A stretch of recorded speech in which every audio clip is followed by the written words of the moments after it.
नमस्कार दोस्तों, मैं राहुल स्वागत करता हूं आज आपका आपके अपने YouTube चैनल टारगेट ट्यूटोरियल पर।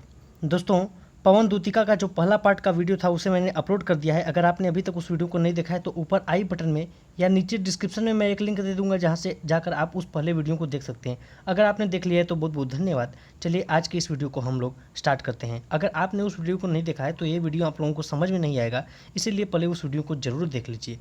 तो चलिए बिना देर के हुए आज की इस वीडियो को स्टार्ट करते हैं।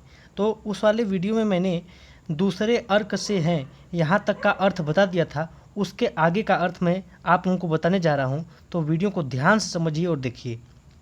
आगे लिखा है, देखे पूजा समय मथुरा मंदिरों मध्य जाना, नाना वाद्यों मधुर स्वर की मुग्धता को बढ़ाना, कीमा लेके रुचिर तरु के शब्दकारी फलों को धीरे धीरे मधुर रव से मुग्ध हो बजाना। दोस्तों, मैं आप लोगों को धीरे धीरे पढ़ाऊंगा, आप लोगों को अच्छे से समझाऊंगा, समय भले ज़्यादा लग जाए।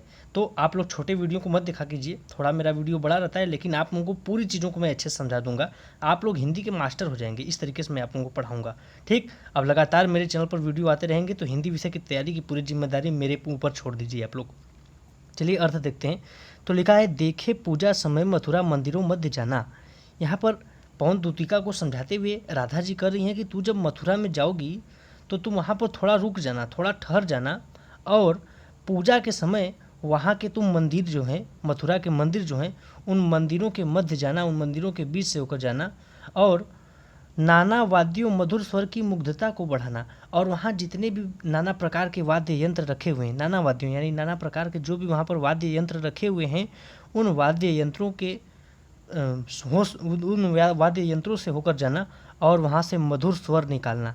अब जैसे जितने भी वाद्य यंत्र रहते हैं उनको बजाने के लिए जो वायु होता है वो बहुत ही आवश्यक चीज़ होता है। जैसे बांसुरी है, उसमें भी वायु आवश्यक होता है, और ये जो वीणा होता है उसमें भी जो कंपन होता है वो वायु में ही कंपन होता है, यानी वायु बहुत आवश्यक चीज़ है। इसीलिए कर रही हैं कि नाना प्रकार के जो वाद्य यंत्र वहाँ पर रखे रहेंगे वहाँ से होकर तुम जाना और उनके मधुर स्वर की मुग्धता को और अधिक बढ़ा देना। ठीक, तो हे दूतिका, तू मथुरा में थोड़ा देर रुक जाना, ठहर जाना, और पूजा के समय वहाँ के जो भी मंदिर हैं उन मंदिरों से होकर जाना, और वहाँ पर जो भी विभिन्न प्रकार के बजने वाले वाद्य यंत्र हैं उनकी मधुरता को अपना मधुर स्वर प्रदान करना और उनकी मधुरता को और अधिक बढ़ा देना, उनकी मुग्धता को और अधिक बढ़ा देना। आगे है, कीवा लेके रुचिर तरु के शब्दकारी फलों को धीरे धीरे मधुर रव से मुग्ध हो बजाना। देखिए, कीवा मिस होता है अथवा। ठीक, तो अथवा ऐसा करना, अथवा रुचिर तरु यानी जो वृक्ष तुम्हें पसंद आए उसके फलों से तुम इस प्रकार ध्वनि निकालना ताकि ऐसा लगे मानो कि वो कोई शब्द कह रहे हैं।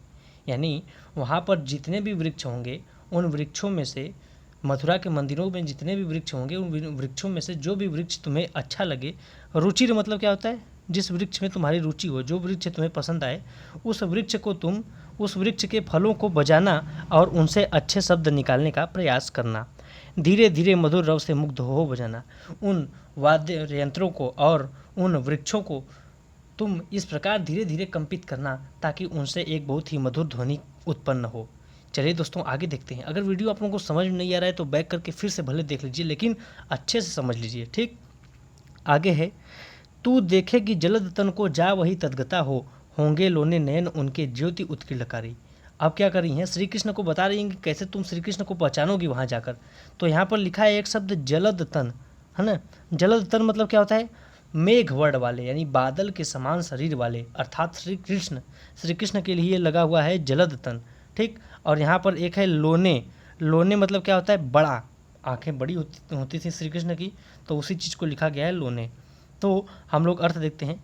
तो लिखा है कि श्री कृष्ण जी अब राधिका जी अब श्री कृष्ण जी की पहचान को बताते हुए कर रही हैं पवन दूतिका से, क्योंकि पवन दूतिका तो उनको पहचानी नहीं थी, इसीलिए कर रही हैं कि हे पवन दूतिका, जब तुम वहाँ पर जाओगी तब तुम मेघवर्ण वाले यानी बादल के समान रंग वाले अर्थात श्री कृष्ण को देखोगी।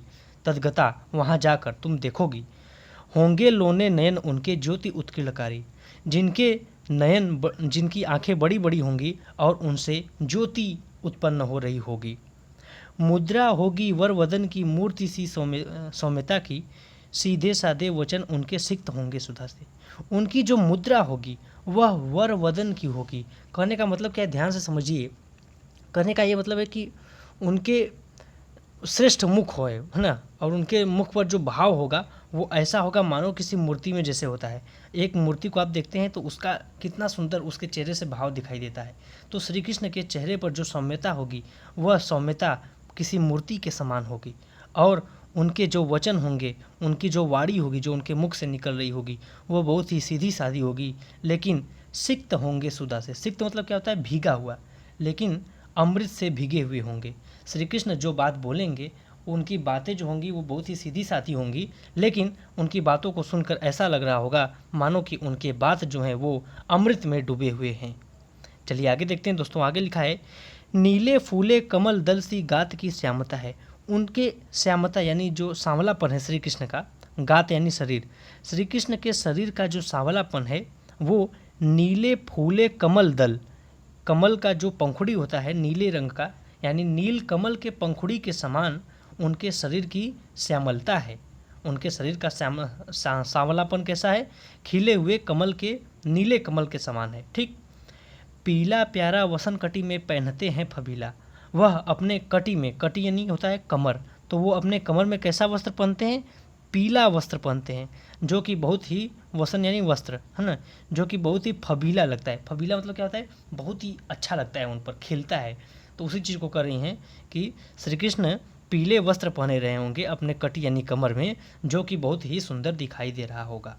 आगे है, छोटी काली अलख मुख की कांति को है बढ़ाती। छोटी काली यानी, काली मतलब होता है काला, अलख यानी होता है बाल। श्री कृष्ण के जो बाल होंगे वो छूटे हुए होंगे, खुले हुए होंगे और एकदम काले होंगे, और उनके काले बाल उनके चेहरे की सुंदरता को और अधिक बढ़ा देते हैं, उनके चेहरे की चमक को और अधिक बढ़ा देते हैं। ठीक, आगे है, सदवस्त्रों में नवल तन की फूटती सी प्रभा है। उनके जो वस्त्र होंगे वह बहुत ही अच्छे होंगे, जैसा उनका शरीर है उस शरीर के अनुसार ही उन्होंने वस्त्र पहन रखा है, और उनके तन से, उनके शरीर से ऐसा लग रहा होगा मानो कोई किरण प्रकाशित हो रही है, कोई प्रभा फूट रही है। क्लियर है? चलिए आगे देखते हैं दोस्तों। आगे है, सांचे ढाला सकल वपु है दिव्य सौंदर्यशाली। उनका शरीर ऐसा लगता है मानो कि सकल वपु, सकल मतलब होता है पूरा और वपु मतलब होता है शरीर, मानो उनका पूरा शरीर अत्यंत ही दिव्य और सौंदर्यशाली लगता है। साथ ही साथ ऐसा लगता है मानो सांचे ढाला, यानी सांचे में ढला हुआ है। लोग कहते हैं ना, जो बहुत ही सुंदर होता है, खास तौर पर लड़कियों को कम्प्लीमेंट दिया जाता है कि उसका शरीर तो ऐसे है मानो कि उस सांचे में ढला गया है। ठीक, उसी चीज़ को कहते हुए कह रहे हैं राधिका जी की श्री कृष्ण का शरीर ऐसा है मानो कि उसे सांचे में ढाला गया है, और उनका पूरा शरीर बहुत ही दिव्य और सौंदर्यशाली है। आगे कहती हैं, सतपुष्पों से सुरभि उसकी प्राण संपोषिका है। वे एक अच्छी सी माला पहने होंगे जो कि पुष्प से युक्त होगी। वैजंती माला पहनते हैं ना श्री कृष्ण जी, उसी माला की बात की जा रही है कि वो एक वैजंती की माला पहने होंगे जो कि उनके हृदय से होकर जा रही होगी। प्राण संपोषिका है, जो कि प्राण संपोषिका का क्या मतलब है? प्राणों का पोषण करने वाली। ठीक, उनकी सुरभि यानी सुगंध। ठीक, सुगंध, अब देखिए वो जो फूल पहने हुए हैं उन फूलों से ऐसा सुगंध निकल रहा है मानो कि वह किसी के प्राण का पोषण कर देगी। कहने का मतलब क्या है? श्री कृष्ण के पास जब होती थी राधिका जी और श्री कृष्ण जी वही माला पहने रहते थे, तो जब श्री कृष्ण उनके पास आते थे तो उनके पास आने से जो फूल की महक आती थी वह राधिका जी के प्राण का पोषण कर देती थी, राधिका जी को बहुत ही आनंद देती थी। इसीलिए उन्होंने ऐसा कहा है, प्राण संपोषिका। आगे है, दोनों कंधे वृषभ वर से हैं बड़े ही सजीले। उनके जो दोनों कंधे होंगे वह, वृषभ मतलब होता है सांड, तो सांड के, यानी हम यहाँ पर बैल कहेंगे, सांड अच्छा नहीं लग रहा है, तो उनके दोनों कंधे बैल के समान अत्यंत ही मजबूत होंगे। अब यहाँ पर बैल के साथ तुलना नहीं की जा रही, कहने का मतलब ये कि बैल के कंधे जितने मजबूत होते हैं श्री कृष्ण के दोनों कंधे भी उतने ही मजबूत हैं। लंबी बाहें कलभ कर सी शक्ति की पेटिका है। अब कलभ कर क्या होता है? यानी हाथी के सूंड के समान उनकी जो लंबी बाहें हैं, उनकी लंबी बाहें ऐसा लगता है मानो कि हाथी के सूंड के समान उनकी बाहें लंबी हैं। ठीक, एक बार फिर से पूरे अर्थ को मिलाकर देख लेते हैं, ये बहुत ही इंपॉर्टेंट पैराग्राफ है। ठीक है, तो देख लेते हैं। तो सांचे ढाला सकल वपु है दिव्य सौंदर्यशाली, यानी उनका जो पूरा शरीर है और वह अत्यंत ही दिव्य और सौंदर्यशाली है, और ऐसा लगता है मानो कि उसे सांचे में ढाला गया है। सतपुष्पों से सुरभि उसकी प्राण संपोषिका है। वो वैजंती माला पहने होंगे जो कि सतपुष्पों से बनी हुई है, और सुरभि मतलब होता है सुगंध, और उनके शरीर से जो सुगंध निकल रहा होगा वह सुगंध प्राणों का पोषण करने वाला होता है, यानी किसी के भी दुख को हर लेने वाला होता है। दोनों कंधे वृषभ वर्षते हैं बड़े ही सजीले, उनके जो दोनों कंधे हैं वह बैल के समान अत्यंत ही सुडौल और मजबूत हैं। उनकी बाहें अत्यंत ही लंबी हैं जो कि हाथी के सूंड के समान प्रतीत होती हैं और शक्ति की पेटिका यानी शक्ति की पेटिकाओं के समान है, बहुत ही शक्तिशाली हैं। ठीक, चलिए आगे देखते हैं दोस्तों। आगे लिखा है राजाओं सा सिर पर लसा दिव्य आपीड़ होगा। आपीड़ मतलब होता है मुकुट। अक्सर राजा महाराजा क्या करते हैं, मुकुट पहनते हैं, तो उसी चीज़ को वो कर रही हैं कि उनके सिर पर राजाओं के समान दिव्य आपीड़ होगा, दिव्य मुकुट वो अपने सिर पर धारण किए होंगे राजाओं के समान। आगे है शोभा होगी उभय श्रुति में स्वर्ण के कुंडलों की। उभय यानी होता है दोनों, श्रुति यानी होता है कान। उनके दोनों कानों में स्वर्ण के कुंडल होंगे यानी सोने के कुंडल होंगे जो कि अत्यंत ही शोभा, यानी लिखा है ना शोभा मतलब सुशोभित होंगे। उनके दोनों कानों में सोने के कुंडल होंगे जो कि बहुत ही सुशोभित होंगे। नाना रत्नाकलित भुज में मंजू केयूर होंगे। अब ये मंजू केयूर क्या होता है, देखिए जो अपनी बाहों पर लोग पहनते हैं जिसको आजकल बाइसेप्स बोलते हैं, तो बाइसेप्स पर लोग एक होता है बाजूबंद टाइप जिसको बोलते हैं, वो पहना करते थे लोग, और वो रत्नों से जड़ा हुआ होता था पहले के राजा महाराजा लोगों का, तो उसी चीज़ को बोलते हैं रत्नाकलित। ठीक है, तो उसी चीज़ को लिखा है कि नाना रत्नाकलित भुज में मंजू केयूर होंगे। उनकी भुजाओं में मंजू केयूर होंगे जो कि रत्नों से युक्त होंगे, नाना प्रकार के रत्नों से युक्त होंगे। मोती माला लसित उनका कंबुसा कंठ होगा, और उनका कंबुसा कंठ, उनका जो कंठ होगा। अब कंबुसा मतलब कहने का क्या है, जैसे आप लोग जानते हैं कंबु मतलब क्या होता है। कंबु मतलब हम कह सकते हैं जैसे कि शंख, शंख समझ रहे हैं, तो शंख के समान उनका कंठ होगा। कंबु मतलब क्या होता है, शंख, तो शंख के समान उनका कंठ होगा जो कि मोती के मालाओं से लसित यानी युक्त होगा, मोती की मालाओं से युक्त होगा। चलिए पूरे का अर्थ हम एक बार फिर से समझ लेते हैं, बहुत ही इंपॉर्टेंट पैराग्राफ है। अर्थ है कि राजाओं के समान श्री कृष्ण के पास भी, श्री कृष्ण भी राजाओं के समान एक दिव्य मुकुट धारण किए होंगे। उनके दोनों कानों में सोने के कुंडल होंगे जो कि बहुत ही सुशोभित होंगे। नाना प्रकार के रत्नों से युक्त वो मंजू केयूर पहने होंगे अपनी भुजाओं पर, और मोतियों की मालाओं से युक्त उनका कंठ होगा जो कि शंख के समान प्रतीत हुआ। कंब मतलब होता है शंख। ठीक, आगे देखते हैं दोस्तों। आगे लिखा है तेरे में न है यह गुण जो तू व्यथाएं सुनाए। अब देखिए राधिका जी कहती हैं कि तुम्हारे अंदर वो गुण नहीं है। किससे कहती हैं, वो कहती हैं पवन दूतिका से, कहती हैं कि तुम्हारे अंदर वो गुण नहीं है कि तुम जाकर मेरी बातों को समझ पाओगी, तुम श्री कृष्ण से मेरे दुख को बता पाओगी, लेकिन तुम उन्हें बताने का प्रयास तो कर सकती हो। अब कैसे वो प्रयास करेंगी ये बात भी राधा जी बता रही हैं पवन दूतिका को। चलिए ध्यान से समझते हैं। लिखा है तेरे में है न यह गुण जो तू व्यथाएं सुनाए। राधिका जी कहती हैं कि तुम्हारे अंदर वह गुण नहीं है कि तुम अपनी व्यथाएं सुना दो। तुम मेरे दुख को श्री कृष्ण को कैसे बताओगी, तुम तो बोल नहीं सकती, तुम तो वायु हो। व्यापारों को प्रखर मति और युक्तियों से चलाना, लेकिन तुम उन्हें अनेक युक्तियां दे देकर अनेक प्रकार से उन्हें समझाने का प्रयास कर सकती हो। तुम बहुत ही प्रखर बुद्धि वाली हो, तुम बहुत ही बुद्धिमान हो, बुद्धिमती हो, तुम अनेक युक्तियां दे देकर उन्हें समझा सकती हो मेरे दुख के बारे में। बैठे जो हों निज सदन में मेघ सी कांति वाले। अब देखिए क्या लिखा है, मेघ सी कांति वाले। मेघ सी कांति वाले मतलब बादल के समान रंग वाले, यानी श्री कृष्ण की बात की जा रही है। यहाँ पर मेघ सी कांति वाले किसके लिए लिखा गया, श्री कृष्ण के लिए।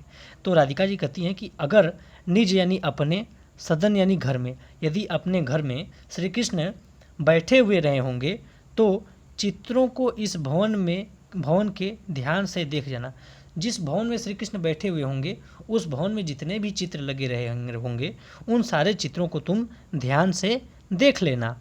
क्यों देख लेना ये बता रही है अगले पैराग्राफ में। अगले में क्या है, जो चित्रों में विरह विधुरा का मिले चित्र कोई, यदि उन चित्रों में से तुम्हें कोई विरह विधुरा का चित्र मिले, यानी कोई ऐसी स्त्री का चित्र मिले जिसका प्रियवर उससे दूर चला गया है, तो जाके निकट उसके भावों से यूं हिलाना। तो तुम उस चित्र के पास जाना और अपने वायु के वेग से उस चित्र को हिलाने का प्रयास करना। ठीक, भाव से यूं हिलाना, तो इस भाव से तुम उसको हिलाने का प्रयास करना ताकि प्यारे हो के चकित जिससे चित्र की ओर देखे। अब प्यारे किसके लिए लगाया गया, फिर श्री कृष्ण के लिए लगा गया प्यारे। तो प्यारे तुम उस चित्रों को इस प्रकार हिलाना जिससे प्यारे जो हैं, जो श्री कृष्ण हैं, मेरे प्यारे श्री कृष्ण, वो चकित हो जाएं और चित्र की ओर देखने लगें। आशा है यूँ सुरति उनको हो सकेगी हमारी। सुरति मतलब क्या होता है? याद। इस प्रकार मुझे आशा है, मुझे उम्मीद है कि श्री कृष्ण को मेरी याद आएगी। कहने का मतलब क्या है? फिर से समझिए इस पैराग्राफ को। कहती हैं राधिका जी इस वाले में, पहले देखिए यहाँ क्या कहती हैं, तेरे में न है यह गुण जो तू मेरी व्यथाएं सुनाए। कहने का मतलब क्या है? श्रीमती राधिका कहती हैं कि तुम मेरे दुख को कैसे बताओगी? तुम्हारे अंदर तो बोलने का गुण नहीं है, तुम तो वायु हो, लेकिन तुम दिमाग दौड़ा सकती हो। तुम मेरे प्रभु, मेरे श्री कृष्ण के भवन, जिस भवन में वो रहेंगे, उस भवन में जाना और वहाँ पर जो भी तुम्हें दिखाई देंगे चित्र, कोई उन चित्र में, जिस चित्र में विरह विधुरा का वर्णन किया गया होगा। विरह विधुरा मैंने मतलब आपको बताया कि जिसका पति या जिसका प्रियवर उससे दूर चला गया हो, उस स्त्री को बोलते हैं विरह विधुरा। ठीक, यानी यहाँ पर राधिका जी क्या है? विरह विधुरा है। और वो कह रही हैं कि अगर तुम्हें उन चित्रों में से कोई विरह विधुरा का चित्र दिखाई दे तो उस चित्र को जाकर तुम हिलाने लगना अपने वायु के वेग से, कंपित करने लगा, जिससे श्री कृष्ण को आश्चर्य हो और वो उस चित्र की ओर देखें। अगर वो उस चित्र की ओर देखेंगे तो उन्हें मेरी याद अवश्य आ जाएगी। चलिए दोस्तों, बाकी के जितने भी बचे हुए हैं काव्य, उनका मैं अलग से वीडियो लेकर आऊँगा। मिलते हैं आपसे अगले वीडियो में। तब तक के लिए जय हिंद, जय भारत, वंदे मातरम। भारत माता की जय।